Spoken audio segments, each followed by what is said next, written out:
Ladies, what do y'all want from a... What they want from a... Somebody let me know.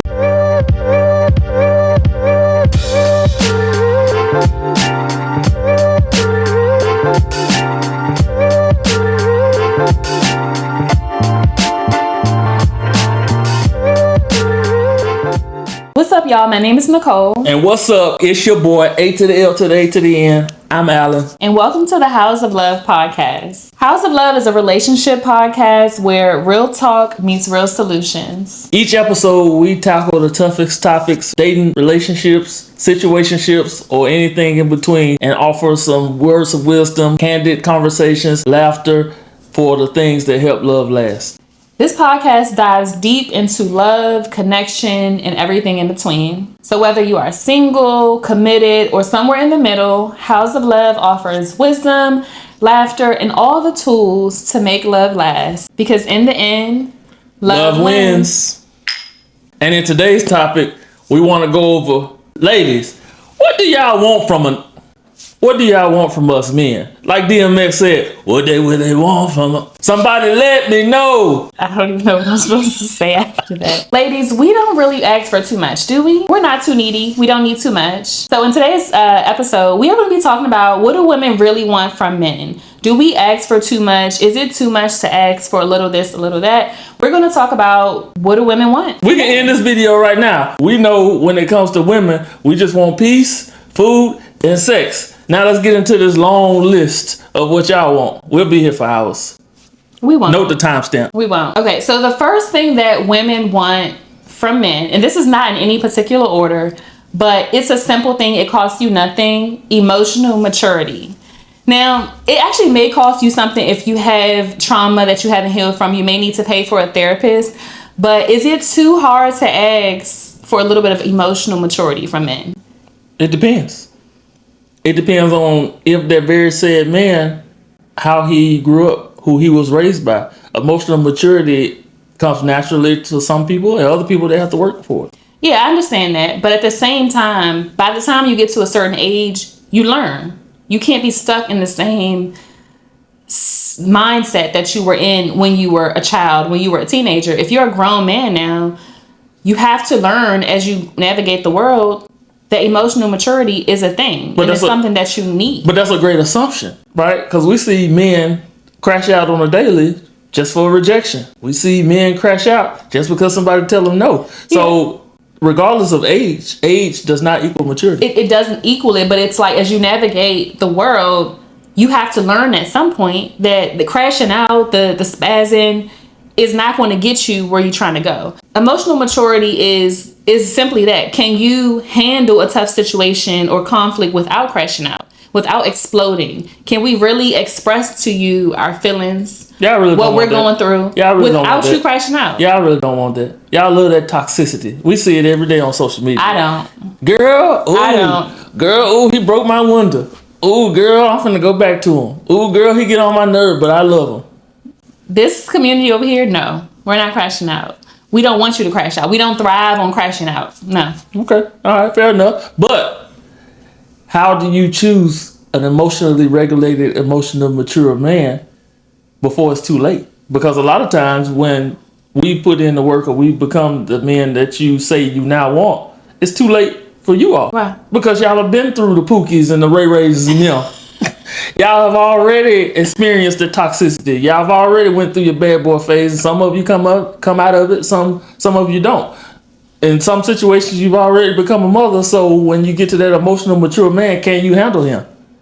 We can. That's why on this show, we talk, if you watch some of our previous episodes, if this is your first time seeing us, we talk a lot about how to navigate dating in a mature way, how to heal before you go out and search for somebody. So hopefully, if you're watching this, if you're subscribed to this channel, if you're a house guest, then you already know what you should be looking for when you're out here trying to date. And that's why I've said before, when you're out here, you meet somebody, try to see them in different environments first. Before you lock in, before you really commit to that person, before you go all in, see them in different environments so you can see if they're emotionally mature or not. And if not, and if they're not actively working on it, then you just got to move on. But it's important to try to see if you can pull that out of them before you lock in. Yeah, and if you are new go ahead and lock in. Hit that like button, hit that subscribe button, because we're talking about some good stuff over here. We're in a community of love, and we want to bring more love to the world. So go ahead and engage with us. Drop a comment if you have some feedback for us. We'll make sure to get back to you. But we're talking about some good stuff. So come and be a part of this conversation with us. So even with the emotional maturity and the emotional regulation, now you're in a relationship with said man, now you're bored. How do you handle that situation? Because now you're not used to it being calm, it being peaceful, it not being rocky, it not being toxic. I think there's a difference between calm, peaceful versus like boring.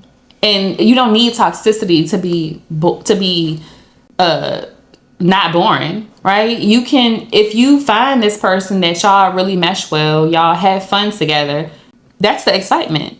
You really genuinely like this person, you vibe with them, and we want peace just like y'all do.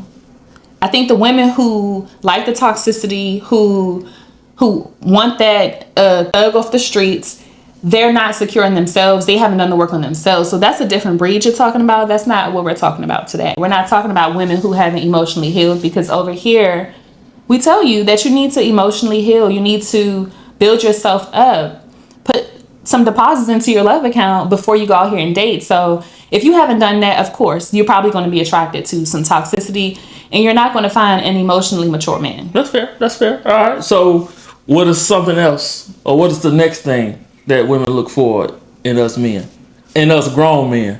Yes, I'm glad you said grown men, because this is grown man business for this one. This next one is respect. Doesn't cost you anything. RESPECT. Find out what it means to me. Shout out to Aretha. Yeah, Aretha said it.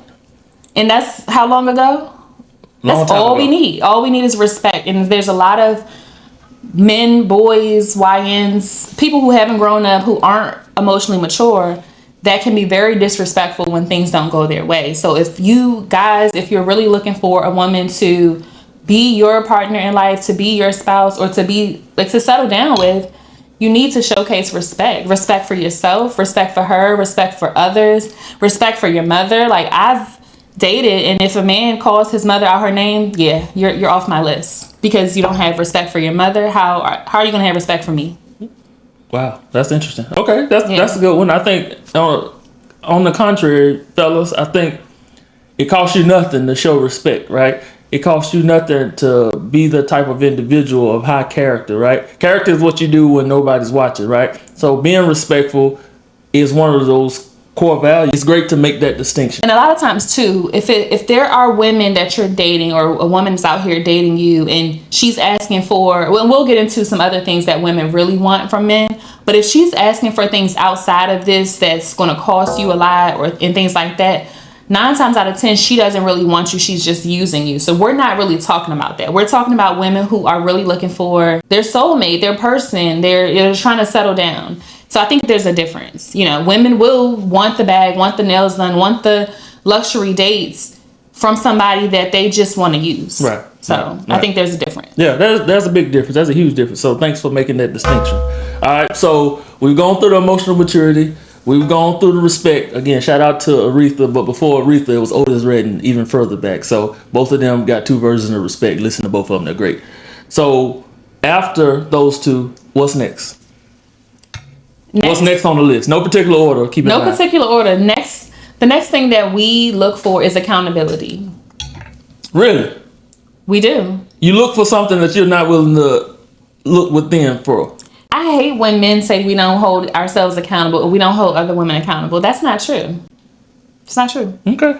From my experience, and fellas, comment down below. Put a notification, a 1 or something, if you've experienced any time at any point in your life where a woman took full accountability. Just drop a 1 in the comments. I mean, the reality is we want you to own your stuff. A lot of times men do different things and they won't own up to it. Y'all can say, no, listen, y'all can say it's because we can't handle the truth, or, you don't want to hurt our feelings. You love us too much, so you don't want to tell us the truth.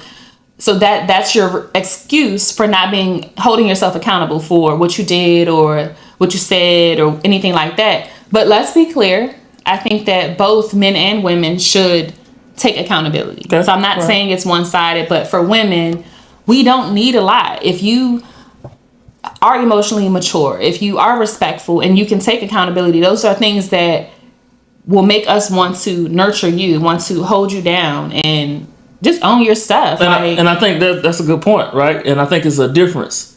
Even though in the process of owning your own stuff, it's important to take accountability as an adult, right? Not as a manipulator. Not using those code switching phrases. Not using those phrases where you're gaslighting somebody into making it think.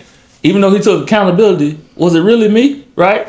Own your own self and self-govern those things that you're responsible for. And that goes a long way with your emotional maturity as well. So okay. Yeah, and this list is not exhaustive. Like, yes, it might vary from woman to woman. And like I said, if they're just trying to use you, that's a different ball game. But the last thing we want to talk about is safety. We want to feel safe. So you need a protector. Yeah, you know the old. It's been around for years. We want a protector and provider. So provider can mean different things. That's not what we're talking about right now. But we want to feel safe. We want to feel like you have our backs. We want to feel like we can let our guard down around you. And that's going to make us feel comfortable so that we're not ready to fight. Like, we're not trying to fight you. So what is it about safety that gives you all that tingling sensation in your body when a man steps in and be a knight in shining armor, or he makes you feel protected? Well, I think we all know the stigma of a strong Black woman, right? We are so used to trying to survive or having to survive. We're so used to doing it all on our own. We're so used to carrying all the bags, all the weight. And so when we find a man who... Yeah, but we don't walk around saying we're a strong, independent Black man.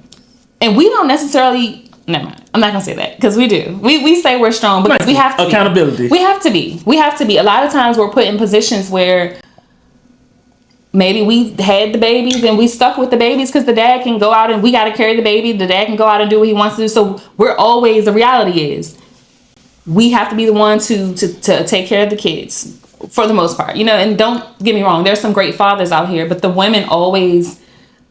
has to carry the physical weight from carrying the child for 9 months. You know what I'm saying? So naturally we have to carry that type of weight. But if we as a woman take accountability in the decisions that she made that led to the baby, then I think that we can have an intelligent conversation about the responsibilities that led to those actions. Yeah, but both people are responsible for the actions. Interesting. That's a conversation for another. Yeah, that's another episode. But at the end of the day, we want to feel safe. We want to feel like you have our back, so that a lot of women now we want to be in our soft girl era. We want to feel soft. We want to let our hair down. So, well, don't give me the soft girl era. Don't tell me that you want to be soft after you've been the man that you seek from within the last 10 years. Yeah, because we haven't felt safe. It's not a switch that turns on. Yeah, but we haven't felt safe. Most of us weren't raised by a man. So we've seen our mothers be strong Black women, had to do it all on our own. So when we find a man who makes us feel safe, we latch on to that.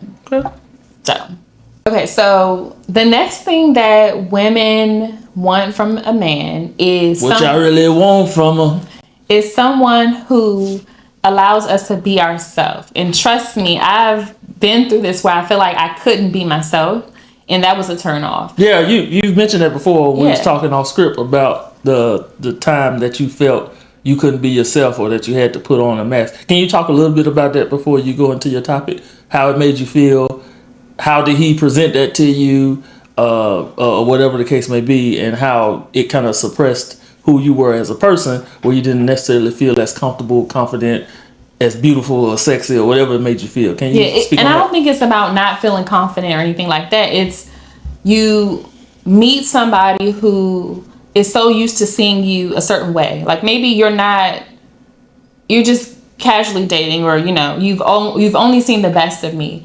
So in my situation in particular, I was dating somebody who he was perfect, to the world around him. He was perfect. He was perfect, right? So as a woman, I have to hold up to those standards, and he would make certain comments like, "Oh yes, I like your hair like that. Make sure, continue to wear your hair like that," or just certain things. Like he wanted my hair straight. So yeah, pretty much I had a guy who implied that I should wear my hair a certain way, dress a certain way, wear my makeup a certain way. And that was just pressure on me, because I can't wear my hair straight all the time, my natural hair straight all the time. I can't have a full face of makeup all the time. So it was not a safe space to be yourself. And so for that reason, that's not something I wanted to commit to. That's not something I wanted to stick around for. So I think that when you, as a woman, when you find someone who allows you to be yourself and, you know, makes comments like, oh, I like, maybe I'm showing up in different forms and you still are okay with that. You still call me beautiful. Just like the hair conversations. If I wear my natural fro and you say I'm still beautiful, that's like, okay, he accepts me in all forms so I can be myself. Yeah, that's real. And I think that's important for us as grown men to know if that's something that bothers you, because as we are establishing boundaries, as we are looking to be the leader in the relationship, as we are looking to provide guidance and leadership and direction, as we set those expectations, if there's something that you feel uncomfortable about, or if it's something that you have an opinion on, that you share that so that we can get on the same page. Because I would want to be with somebody and I'm dating them and they feel trapped. They feel they can't be themselves. Yeah. They feel uncomfortable in their own skin, or they feel like they always have to wear a mask. Yeah. Eventually it's going to lead to resentment. Yeah, I agree. And it's so, I have so many friends who, I had a friend who literally would get up super, super early and put her face on before the man wakes up so that he won't see her natural face. And it's just like, that's not going to last long. Like, it's just not. So we just want a place to feel safe and be ourselves. And we want, that's not too much to ask. Okay, that's fair enough. All right. So what is another thing that you feel that women want from men that's important? Again, something else that doesn't cost anything. Consistency. We want a man to be consistent, to show up and not switch up, you know? And I think that oftentimes we get different types. We might get the man who wants to impress us in the beginning and then that fades. So you're not consistent, or tells us one thing and then do another, or it's just wishy-washy with us, or switch up. And at the end of the day, that doesn't work for a woman who's trying to find something serious. That's fair. Inconsistent. Yeah. So what does consistency look like when I feel like, hey, I'm showing up in a certain way?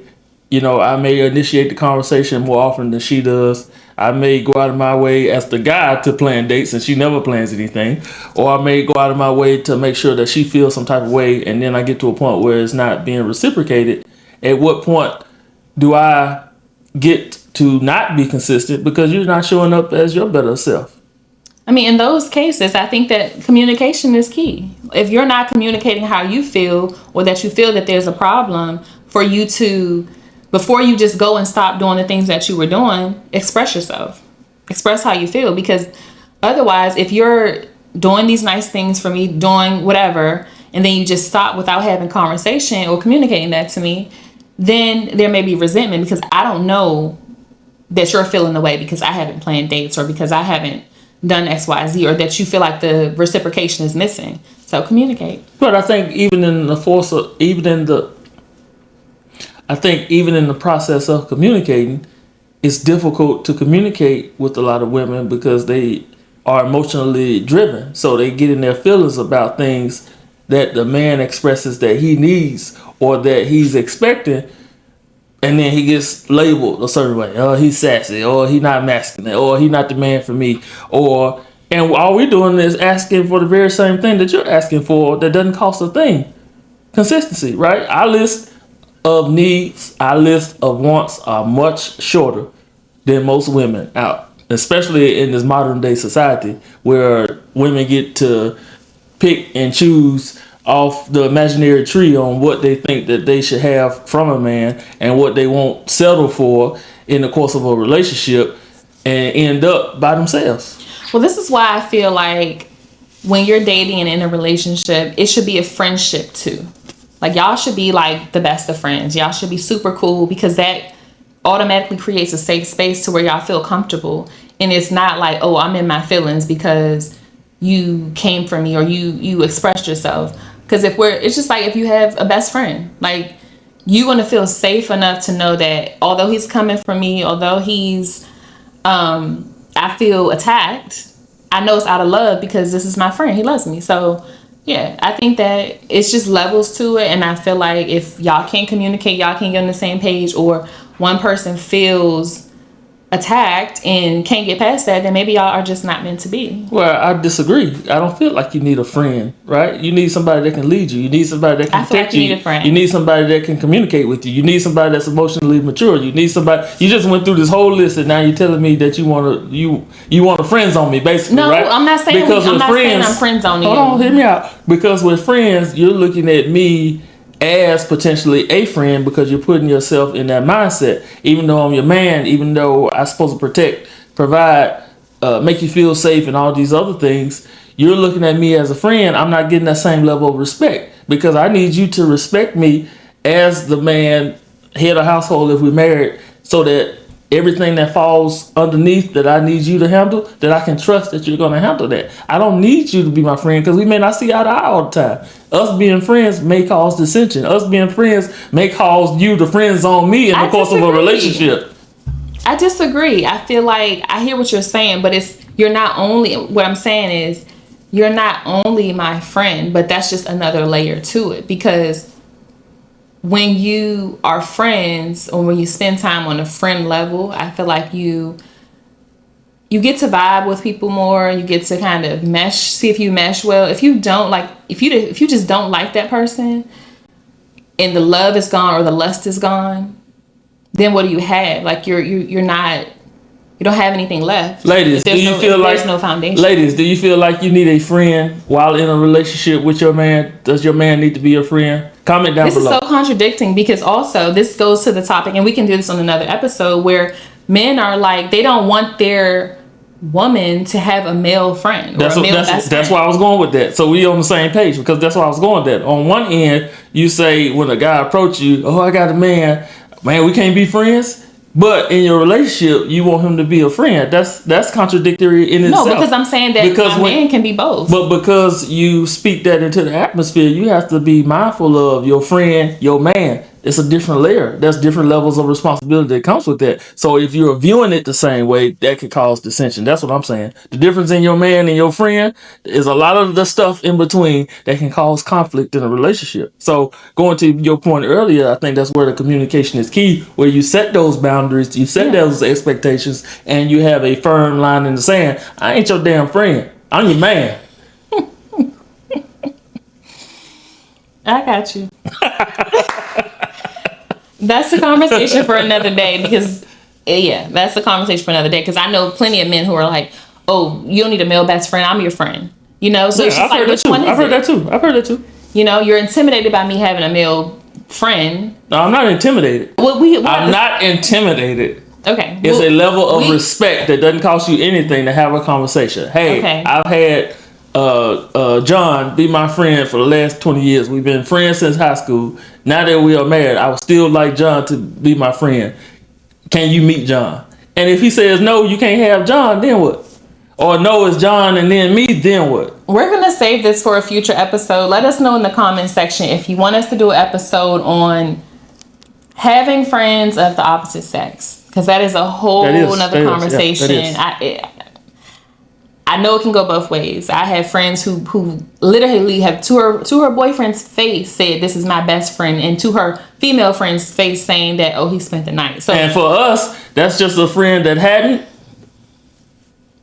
gotten that chance yet, or that's a friend that you've already gave that chance to. Are you saying that that's the case with your female friends? No, I'm not saying that's the case with my female friends. Okay, so you can't. Because men and women view things differently, is my point. Okay, we'll save this for a future episode. If you feel like you need a friend, if you feel like you need a dad, a husband, and a friend, then which one of those men do you prioritize? Ooh, silence. Got her.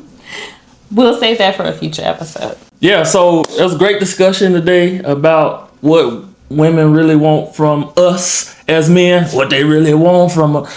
I think we can start here, though. Listen more, have open conversations and dialogue more, especially for somebody that you're interested in, and really grow together, right? Because those are the things that matter most. Let's raise the standard. Let's raise the bar. Let's have these tough conversations. Let's grow and mold and shape and form, and let's get away from the gender war, and let's start having more of the frequent conversations that are going to move the needles forward. Circular conversations get us nowhere.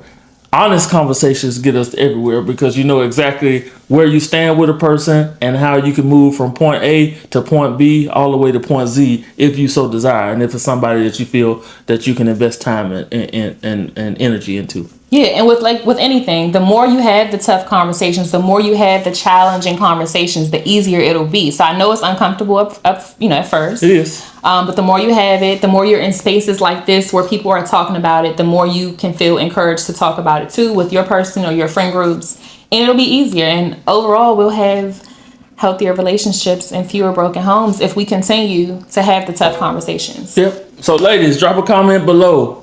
If it's something in addition to what Nekol said, what do you want from men? Yeah. Fellas, what do you want from females? That'll be in a later episode about what men want from women. So, drop a comment as well. And I think those are some good, interesting perspectives that we've discussed in this topic that's going to help garner the conversation and foster more of, hey, am I being unrealistic? Hey, is my list unreasonable? Hey, the things that I have on my list, does it cost anything? Mm-hmm. And those things that doesn't cost anything shouldn't be that difficult to provide. All right, y'all, that's the end of today's episode. Thank you so much for watching. And if you would like to become a house guest in the community of love, make sure you subscribe to our channel, the subscribe button, and like, share, and comment, and stay tuned for future episodes. Because in the end, love wins.